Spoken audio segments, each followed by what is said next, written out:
Assalamualaikum warahmatullahi wabarakatuh.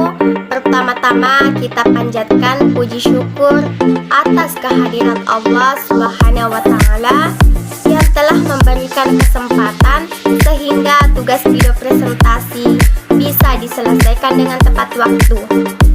Maka tidak lupa pula juga kita kirimkan salawat serta salam kepada junjungan Nabi besar Muhammad SAW.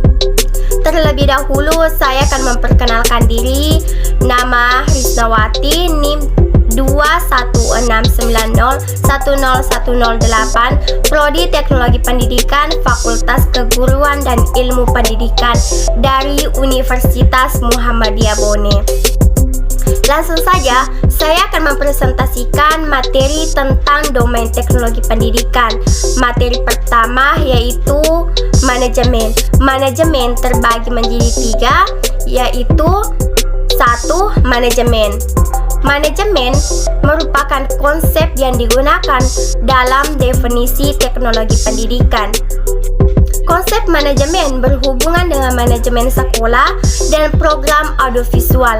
Manajemen dapat menjadi peran penting pada saat proses pembelajaran sebaik bagaimana program administrasi dilakukan. Yang kedua, manajemen pendidikan.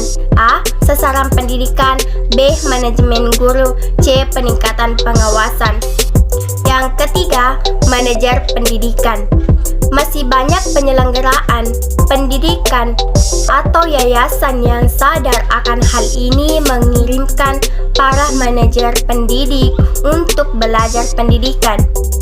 Isu ini menjadi relevan mengingat persaingan dalam jenjang dunia pendidikan kita makin intens. Tanpa manajemen dan manajer handal, akan banyak lembaga pendidikan yang akan tutup, tidak berhasil memberikan pelayanan yang baik terhadap konsumen dan stakeholder. Materi kedua yaitu analisis sekolah.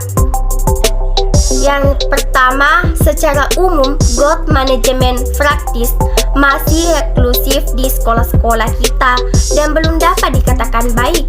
Perlu adanya perubahan kebijakan FAIR dalam pemilihan kepemimpinan dan mengevaluasi sekolah secara berkala.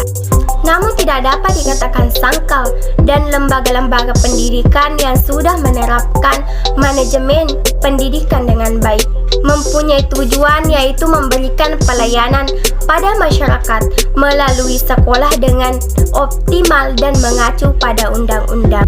Materi ketiga yaitu fungsi manajemen pendidikan dan perkembangan. Yang pertama, tujuan pengelolaan atau organisasi. Organisasi untuk melaksanakan salah satu atau beberapa fungsi pengembangan atau fungsi pengelolaan yang akan berpengaruh terhadap perubahan sistem termasuk kebijakan, budget, rencana, menulis dan melaksanakan prosedur agar tercapai hasil yang diinginkan kolektif.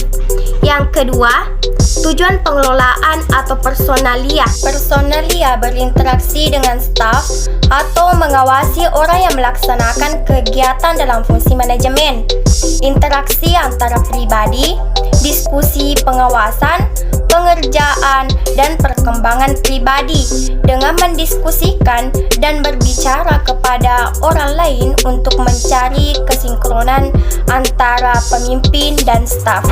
Pengembangan adalah konsep pendukung dari definisi teknologi pendidikan tahun 1977. Shore 1900 menyatakan bahwa istilah pengembangan pembelajaran telah lama digunakan dalam memiliki persamaan arti dengan istilah teknologi pembelajaran dan rancangan pembelajaran. Menurut Andres dan Gordson mempelajari bagaimana membawa proses pengembangan pembelajaran dengan mengidentifikasikan tugas-tugas yang merupakan bagian dari model pengembangan pembelajaran. Materi Materi keempat yaitu sistem pengembangan dalam pembelajaran. Konsep sistem berarti bisnis dan pendekatan engineering pendidikan, sedangkan desain berarti konsep artistik sebuah pendidikan. Konsep pengembangan pembelajaran dipengaruhi oleh berbagai fakta historis. Dua anggota penulis mencoba mengidentifikasi kegiatan, prinsip, dan ide berdasarkan pada 5 posisi teoritis yang mengatakan bahwa pengembangan pembelajaran berpusat pada yang pertama, memperlihatkan tujuan dari tugas belajar dan keterlibatan partisipan.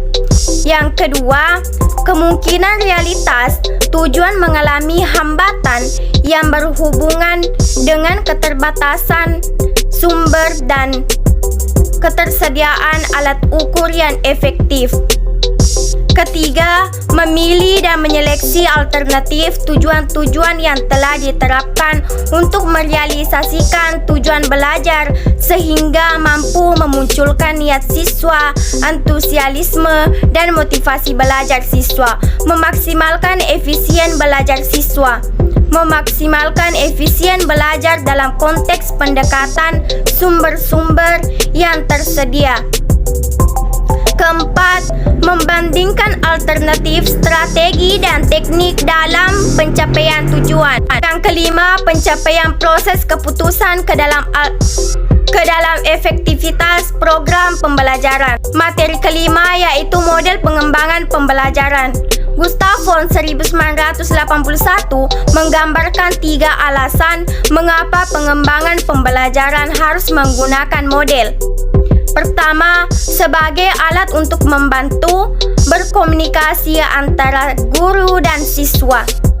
Kedua, sebagai pembimbing dalam merencanakan, menyusun manajemen kegiatan. Yang ketiga, perspektif dalam membuat keputusan. Materi keenam, sumber belajar dapat dikategorikan ke dalam 6 jenis, yaitu pesan, orang, bahan, alat, peralatan, teknik, dan lingkungan.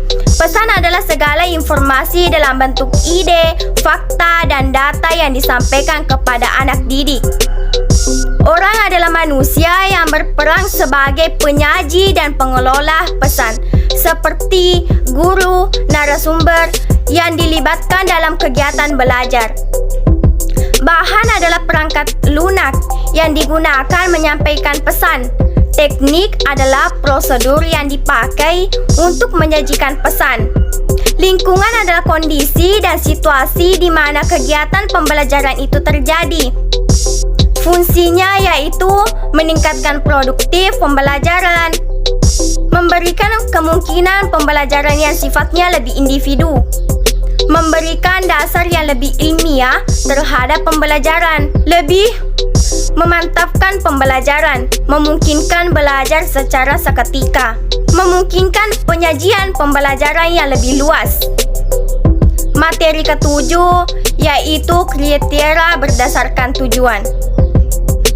Beberapa kriteria memilih sumber belajar berdasarkan tujuan. Di antaranya adalah: pertama, sumber belajar guna memotivasi.